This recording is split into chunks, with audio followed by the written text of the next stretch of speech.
Assalamualaikum warahmatullahi wabarakatuh. Dan kita jumpa lagi hari ini dalam sesi Sembang Santai bersama Asia dalam sembang-sembang pengurusan kewangan dan juga hidup emas lah. Okey. So, hari ini kita nak sembang-sembang berkenaan dengan langkah pertama yang perlu kita ambil untuk ada simpanan RM1 juta. Okey. Macam base kan dia kan base 1 juta. Semua mesti nak 1 juta yang pertama ni. Sebab macam tak senang lah kan kita sebab 1 juta. Tapi sebenarnya langkah yang betul kita boleh capai lah. Okay, so kita boleh capai. Okay, so apa langkah pertama? Langkah pertama adalah clear.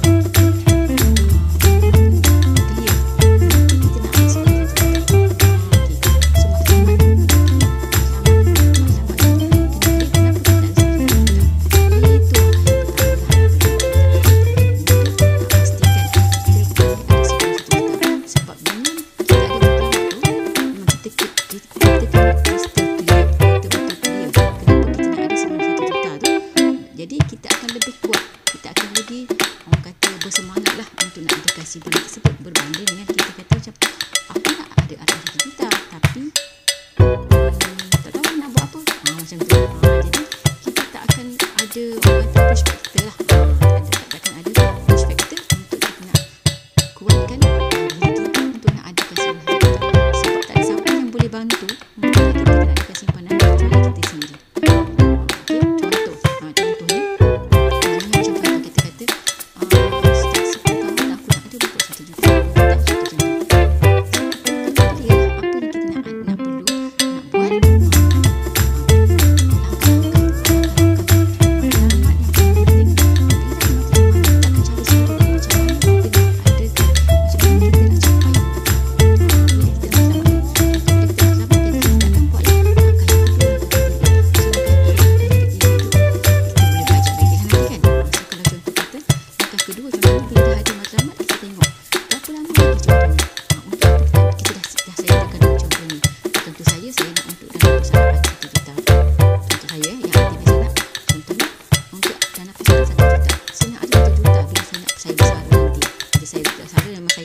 Langsung maknanya so bila masa tu untuk kata sekarang saya 44 tahun saya ada lagi 16 tahun untuk nak capai 1 juta tentunya. Kalau yang dah ada pun maknanya kita tepikan lah, tak ada langsung tak ada langsung jadinya kata-kata 16 tahun kita nak ada saya nak menggunakan 1 juta. So saya boleh kecilkan lah, saya punya matlamat tu contoh 16 tahun berapa 1 tahun yang saya akan simpan untuk nak pastikan saya ada 1 juta bila saya bersaing. So crystal clear lah bila kita dah ada matlamat. Bila kita ada matlamat ni contoh kata kita nampak tadi sebab kita berbanding kita hanya aku ada 1 juta tapi tak tahu lagi nak ada tak apalah ada tak ada macam kan. So bila kita ada matlamat kita tahu macam mana kita tahun lagi kita nak ada contoh simpanan apa matlamat tersebut.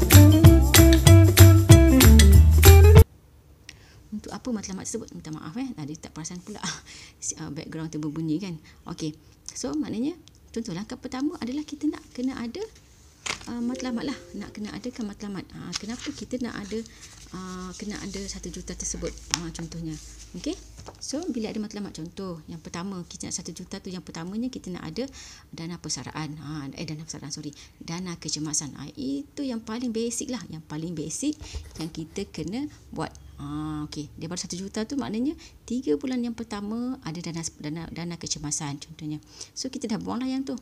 Maknanya kita masukkan dalam 1 juta tapi yang tu maknanya kita kata dalam bentuk yang berbeza. Kita boleh segmenkan lah kita punya simpanan tu. Segmenkan maksudnya contoh kata yang saya selalu sebut pasal dana kecemasan ni. Sebab apa saya selalu sebut dana kecemasan ni? Sebabnya saya memang sangat terpanggil untuk nak berkongsi dengan tuan-puan ni sebab ada satu laporan daripada Bank Negara melaporkan bahawa lebih 75% rakyat Malaysia tak ada simpanan walaupun 1,000. So macam mana orang nak ada 1 juta kalau sebenarnya rakyat Malaysia ni 75%. Contoh maknanya kita kata kita cari, kita jumpa 10 orang 7.5 lah maknanya 7.5. Kata paling kecil pun 7 orang. Maknanya kita jumpa 10 orang rakyat Malaysia, 7 orang, 7 tak ada simpanan walaupun 1,000. So, macam mana dia nak menghadapi sebarang kecemasan? Contohnya, kalau contoh yang paling common lah, semua orang boleh berlaku kan, contoh kat dalam rumah yang boleh berlaku. So, kita ni bakal jenazah kan. So, bakal jenazah. So, kalau sekarang ni, nak meninggal pun, at least kena ada 2,000.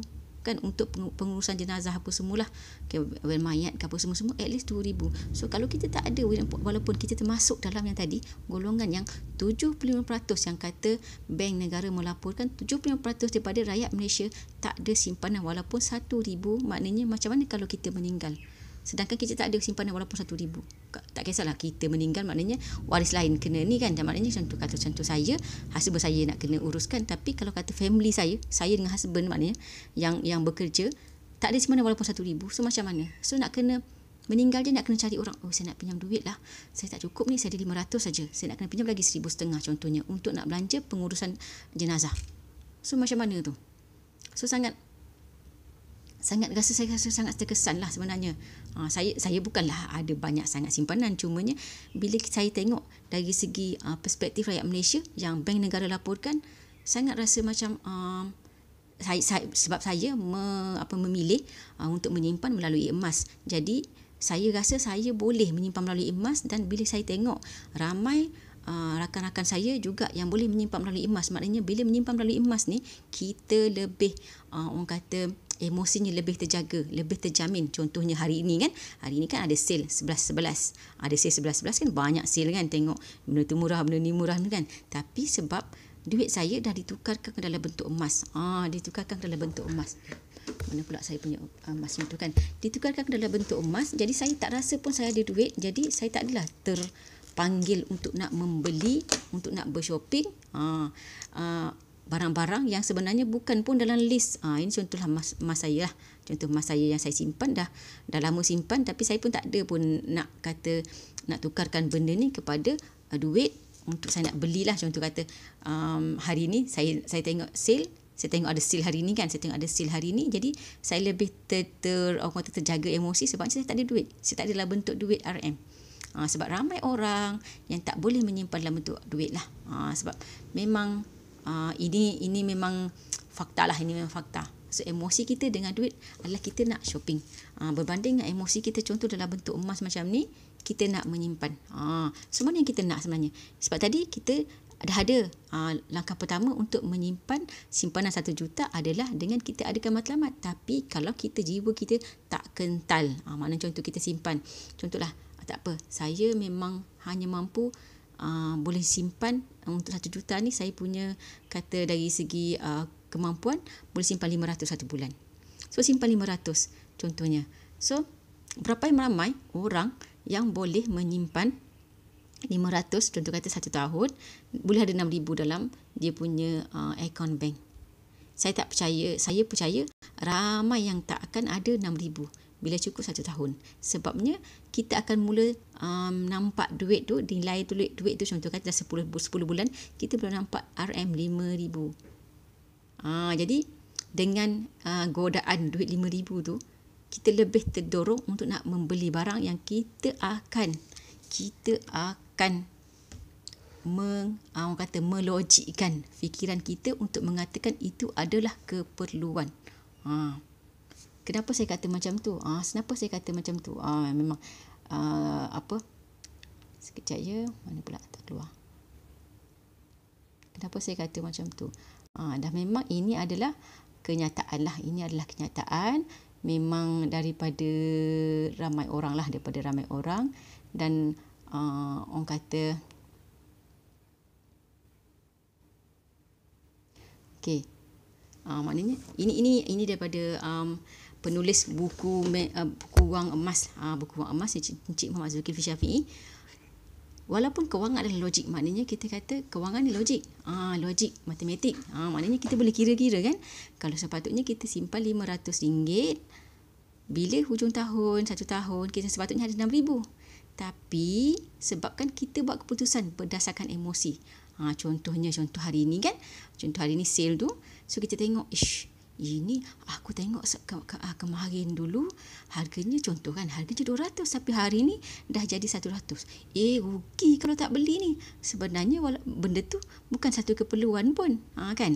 Tapi kita kata sebab murah kita kena beli. Sedangkan mungkin bila sampai nanti pakainya mungkin perlu tak perlu saja. Contoh macam tu. Sebab kita justifikasi dulu. Sebab tadi kan, kemudian baru kita justifikasikan keputusan tu dengan logik. Kita emosi dulu, lepas tu baru kita logikkan. Dengan tu maknanya cuba perhatikan, sebabnya duit tu adalah kita dengan emosinya untuk belanja. Sedangkan kalau contoh emas, contoh dalam bentuk macam ni, saya tak terdorong lah nak pergi tengok dekat kata shopping apa-apa kan. Sebabnya saya tahu duit saya tak banyak. Jadinya kenapa saya nak kena guna duit saya yang memang cukup-cukup je untuk keperluan, untuk nak beli barang yang bukan keperluan saya pun. Kalau yang dah keperluan memang saya akan listkan lah daripada awal. So maknanya itu adalah langkah-langkah yang seterusnya daripada langkah pertama. Bila kita tetapkan matlamat, maknanya contoh kata kita nak ada dana kecemasan, dana persaraan untuk 1 juta, dana untuk pendidikan anak kita contohnya, dana untuk kata kita nak buat berniaga ke, sebab kita nak ada simpan 1 juta tu kan. So bila kita listkan matlamat kita tu, jadinya kita lebih terdorong, dah terdorong. Tapi bila kita dalam bentuk duit, kita masih lagi ada ruang-ruang lompong-lompong kat situ untuk kita gunakan duit tersebut, sebab kita fikir ianya adalah logik. Sebab kita ada emosi, lepas tu kita fikir logik ni, kena beli ni. Lepas tu bila dah beli, barulah kita, sebabnya dia mudah kan dalam bentuk duit ni. Sebabnya contoh dalam account bank kan, jadi kita senang je klik, tak perlu banyak effort, tak perlu banyak kesusahan yang kita lalui untuk tukarkan duit tu untuk kita membeli. Berbanding kalau contoh tuan puan sukarkan pengeluarannya melalui simpanan emas macam ni. Ini contohlah simpanan emas macam ni. Ini harga 1,100, 1 dinar, 4.25 gram yang tuan puan boleh dapatkan dengan cara yang sangat mudah.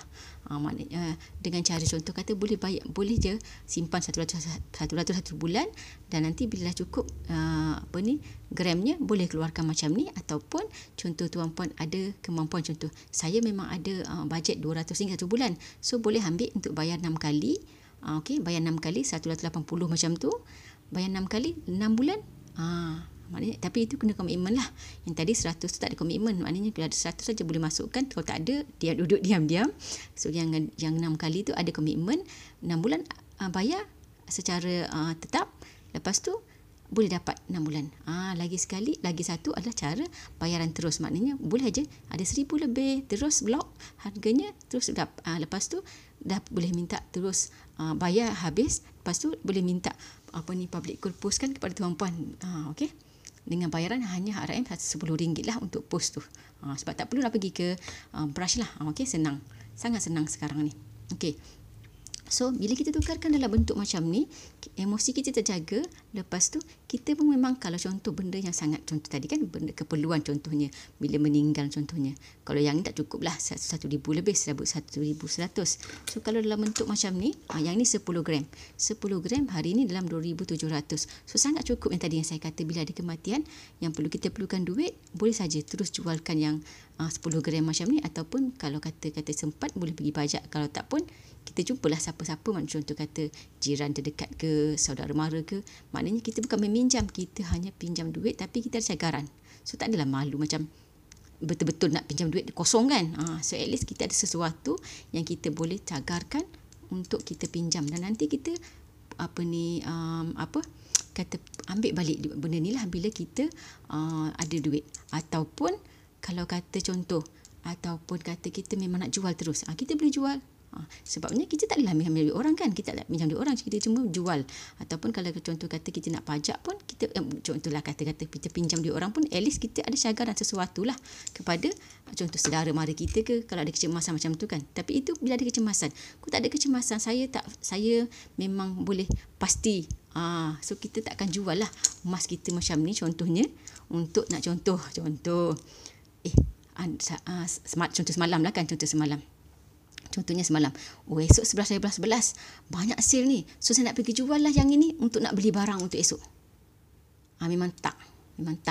So maknanya nanti simpanan kita untuk matlamat simpanan 1 juta tu memang akan lebih capai lah, sebabnya dia akan mengawal emosi kita.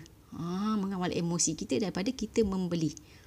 Memang dah berjaya. Semalam saya ada share kan pasal berkenaan dengan ada talk show dalam FB live daripada grup public group di bawah Tuan Muhammad Zulkifli, iaitu G100, magicnya simpanan emas. So macam mana dengan semalam?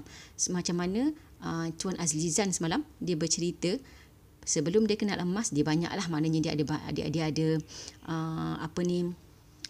hutang kad kredit. Lepas tu bila dia kenal ilmu emas ni, dia menyimpan emas, lepas tu dia boleh gunakan emas tu, dia pajakkan untuk bayar kad kredit dia tersebut tanpa jual pun. Maknanya dia bayar, dia dipajakkan, dia arahnungkan emas tersebut untuk bayar kad kredit. Lepas tu nanti dia bayar balik arahnu tu, pajakkan dia tu, then maknanya dalam masa yang sama hutang dia kad kredit habis, selesai, dia punya emas pun dapat, tak hilang. So sangat magic lah sebenarnya emas ni, berbanding yang kita ada duit dan kita nak bayar hutang, habis duit itu saja, kita tak adalah nak tambah balik kan. Biasanya memang tak akan tambah balik lah. So kalau kita tambah pun maknanya yang untuk bulanan seperti biasa, tak adalah kita nak ganti balik duit yang kita contoh kata kita ada 3,000, bayar 3,000. Biasanya kita contoh kata setiap bulan kita simpan RM200. So bulan depan, maknanya contoh dalam masa 6 bulan kita nak ganti balik 3,000 tu, maknanya 500 satu bulan. 500 tambah 200, jadi 700 kita kena simpan. Tak. Sebab dia emosi dengan duit ni, dia nak belanja. Bila emosi dengan emas, kita sayang, kita akan macam-macam mana pun kita akan pergi tembus balik. Sebab itu kena dengan ilmu lah maknanya. So bila masa kita boleh pajak, bila masa kita kena jual. Maknanya bila kita kata contoh, memang kita tak akan ada kemampuan untuk nak pajak balik, so memang kita kena jual lah. Kita kena jual. So tak perlu nak sayang lah masa tu, sebabnya itu memang keperluan yang mendesak dan kita kena jual tersebut. Tak apa, tak ada masalah bagi saya, sebabnya kita jual hak kita. So kita tak adalah merendahkan kita punya martabat untuk nak pergi meminjam. Sebagaimana contoh, kalau yang saya sebut tadi kan, 75% rakyat Malaysia tak ada simpanan walaupun RM1,000. Kan? So maknanya ramai orang rakyat Malaysia ni, sebab kita tahu ramai orang yang ada pendapatan yang bagus lah, kan? Tapi maknanya 70% sangat orang kata ramailah orang yang tak ada simpanan walaupun RM1,000. Sebabnya apa? Sekarang trend orang yang lifestyle-nya tinggi. Dia akan meninggikan lifestyle untuk nak nampak macam di mata orang. Sebab kita lebih kepada macam kita nak, ramai orang lah yang saya perasan, ramai orang yang nak menunjukkan lifestyle-nya bagus. Tapi mungkin kalau ikutkan maknanya yang Bank Negara punya kajian tu, ramai orang yang sebenarnya tak ada simpanan pun. Sebab apa? Sebabnya ramai sekarang ni, contoh yang baru kerja kan, kita tengok sekarang ramai yang baru kerja, dia lebih kepada contoh nak beli lifestyle. Apa maksudnya? Tak nak pakai motor, pakai kereta. Sebab apa? Susahlah kereta, motor nanti hujan lah, apalah benda. Dia tak nampak di sebalik satu kereta tu memang kena bayar loan, satu loan, satu lagi hidden cost yang lain, double. Contoh kata loan 600, dia mungkin akan pergi sampai sebenarnya komitmen untuk kereta tu RM1,200, sebabnya dia perlukan duit untuk nak bayar nak isi minyak, road tax, insurance, tayar lah, maintenance, semua. So boleh pergi double. Sedangkan kita hanya nampak contoh kata bank kan, kita pergi bank sebab kita selalu rely kepada orang punya perkiraan, bukan perkiraan kita sendiri. Okey. So maknanya dari segi langkah pertama ada simpanan ni, kita kena adakan matlamat untuk apa kita nak ada duit. Lagi awal lagi bagus. Dan juga kita kena sukarkan pengeluaran simpanan kita tersebut. Contohnya salah satunya adalah melalui simpanan emas lah. Simpanan emas, sebab emas memang berjaya mengawal emosi orang untuk berbelanja berbanding bila kita simpan dalam bentuk duit. So tuan-puan, sangat saya sarankan untuk simpan dalam bentuk emas macam ni, sebab percayalah, ramai orang berjaya dan kita pun boleh berjaya. So kalau kita nak berjaya sebenarnya dalam hidup, kita hanya perlu tiru cara orang berjaya. Dia tak boleh meniru ni dalam periksa je kan, dalam periksa dalam hidup sebenarnya kita kena meniru. Sebab tu kita ada model kan, model kita yang teragung, iaitu contohnya untuk dia sebenarnya Nabi Muhammad SAW ni dalam semua segilah, hidup, dunia dan akhirat kan. So kita kena tengok dari segi kepimpinan dia, dari segi dia punya kewarakan dia, semua sekali. Sebab tu kita kena ada mentor. Sebab tu kita ada Nabi Muhammad yang Allah kirimkan sebagai mentor kita untuk kita tiru. Sebab tu ada orang kata sunah-sunah Nabi kan yang kita kena tiru. Bila kita buat, kita dapat pahala kan. So maknanya sunah tu maknanya kita meniru cara beliau, cara baginda. Cara baginda kan. Cara baginda. Maknanya kita nak berjaya sebagai contohnya, sebagai seorang cara hidup Nabi, kita kena ikut cara Nabi. Contoh kata, mungkin ada banyak lah dari segi sunah-sunah yang saya pun tak tahu kan. Contoh dari segi kewangan ke apa semua. So, maknanya bila kita jumpa orang yang memang dia dah proven cara dia tu, dia boleh menjayakan dia punya proses pengurusan kewangan dia. So kita boleh tiru saja. So kita tak perlu ambil masa yang panjang untuk nak buat try and error, buat cara kita sendiri dan kita tak tahu lagi bila sama ada berjaya atau tidak. Kalau kita nak try and error, kita tak nak meniru, kita tak baca buku. Contohnya saya baca buku Misi Bebas Hutang ni. InsyaAllah, Alhamdulillah, saya dah bebas hutang jahat. So, memang kita kena tiru saja. So, langkah adakan simpanan 1 juta ni, adakan matlamat, lepas tu cari mentor. Macam mana cara dia orang buat. Dan salah satunya cara yang saya tengok daripada cara-cara orang yang dah berjaya. Contoh saya memang dalam area emas lah sekarang ni. Sebab saya dah nampak saya punya strong bila saya beli emas. Kalau yang contoh saya pernah lah sedikit terjebak dalam dunia saham, tapi saham tak sesuai dengan emosi saya, jadi saya tak teruskan. Sebabnya bila kita nak buat sesuatu, kita kena tahu apa kekuatan kita. Contohnya kalau saya tak boleh mengawal emosi nak jual beli saham tu, jadi saya tak teruskan lah. Contoh saya dari segi bila saya beli, saya ada holding power untuk nak menyimpan emas macam ni. Jadi saya dah nampak saya punya kekuatan adalah untuk saya simpan emas. Tak apalah dia lambat kan, tapi sebab dia dah proven boleh memberikan pulangan dividennya dari segi purata dividen, orang kata dividen lah, tapi tak nampak. Dalam maknanya dia memang tak nampak, tapi kita tahu dari segi kenaikannya. Emas ni dah memberi 9% dan ke atas setiap tahun, dah lebih daripada 10 tahun. Berbanding contoh dalam ESB. Dia purata 10 tahun ke belakang hanya 7%. Hanya 7%. 7% saja.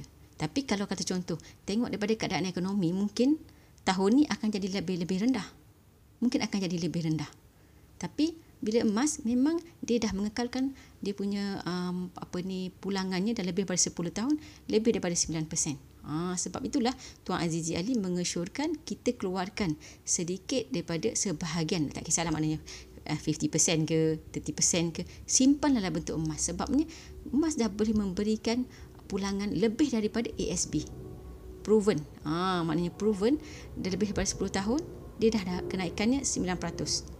So kenapa kita nak simpan dekat tempat yang memang pakar pun cakap tak, macam orang kata dari segi pulangannya tak berapa cantik lah, berbanding dengan ada lagi instrumen yang kita boleh gunakan untuk mengembangkan nilai kekayaan kita, kan?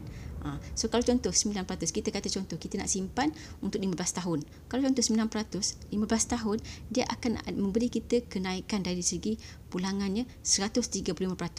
Sebab memang dia dah proven memberikan kenaikannya lebih daripada 9%, dah lama. Ini contoh harga emas lah.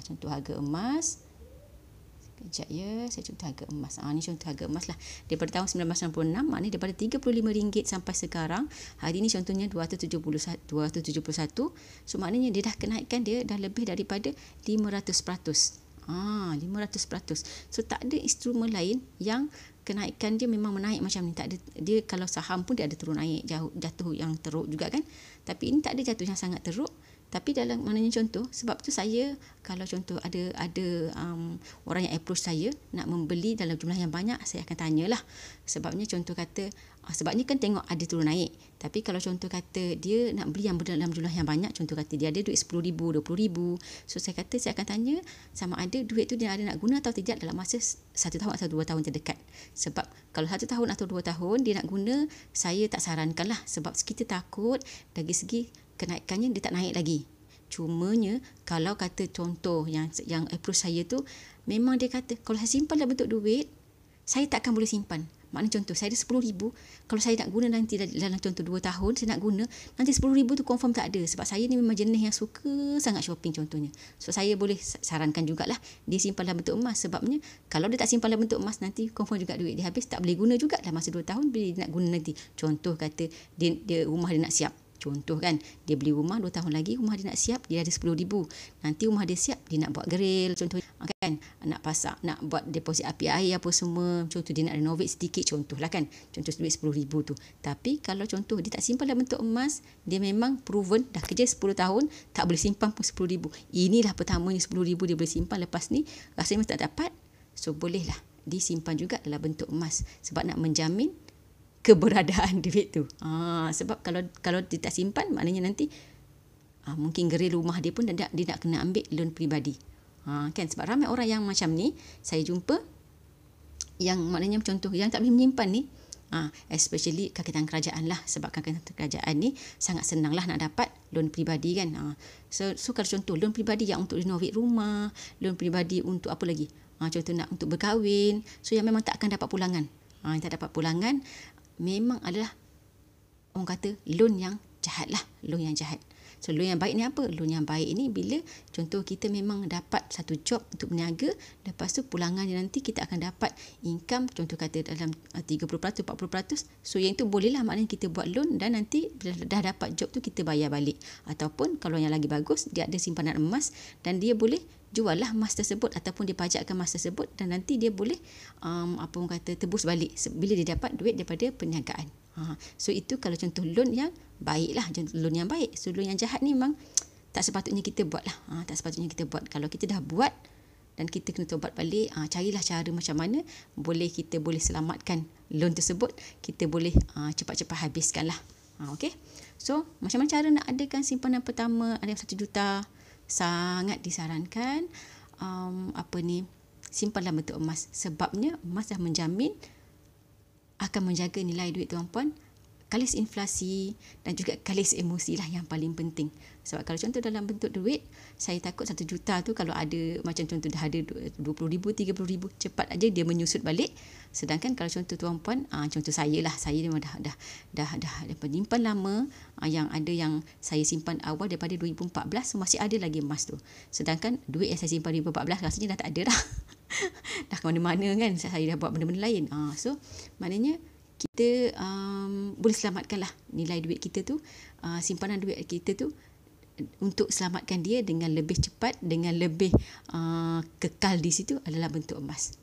So jika tuan-puan tengok dari segi kenaikan harga ni pun, so maknanya kalau contoh ada RM1 juta pun dalam 15 tahun dia boleh naik jadi berapa juta kan, 1.5 contohnya kan. So kalau contoh dalam bentuk benda lain kita tak pasti lagi, sebab emas memang dia tak akan ada harga yang memang akan jatuh pada kosong lah. Contoh kata emas bakar pun masih lagi ada nilai kan. So memang sangat secure lah, sebenarnya secure sangat-sangat. Okay.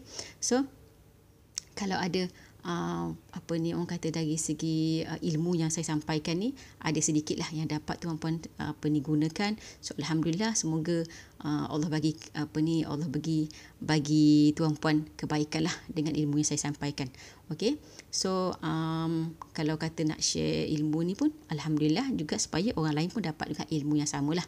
Okay, so kita jumpa lagi dalam sesi yang akan datang. Kalau tuan-puan berminat untuk nak macam mana nak boleh adakan simpanan emas, walaupun contoh kata tak ada bajet RM100 pun tak boleh mula menyimpan emas. So dengan public gold sangat mudah sekarang, semua orang boleh menyimpan emas. Semua orang boleh mula menyimpan emas untuk nak menjaga kehidupan di masa akan datang lah. Okay? So kita nak jadikan lebih ramai orang yang ada simpanan lebih daripada RM1,000 lah. Kita tak nak lah nanti keluar lagi orang kata report bank negara tu makin menurun pula kan, contoh 80% pula orang yang tak ada simpanan RM1,000. So semoga dengan sedikit perkongsian saya ni bolehlah orang kata memberi sedikit nilai tambah lah kepada simpanan rakyat Malaysia lah. Okay? So Assalamualaikum warahmatullahi wabarakatuh.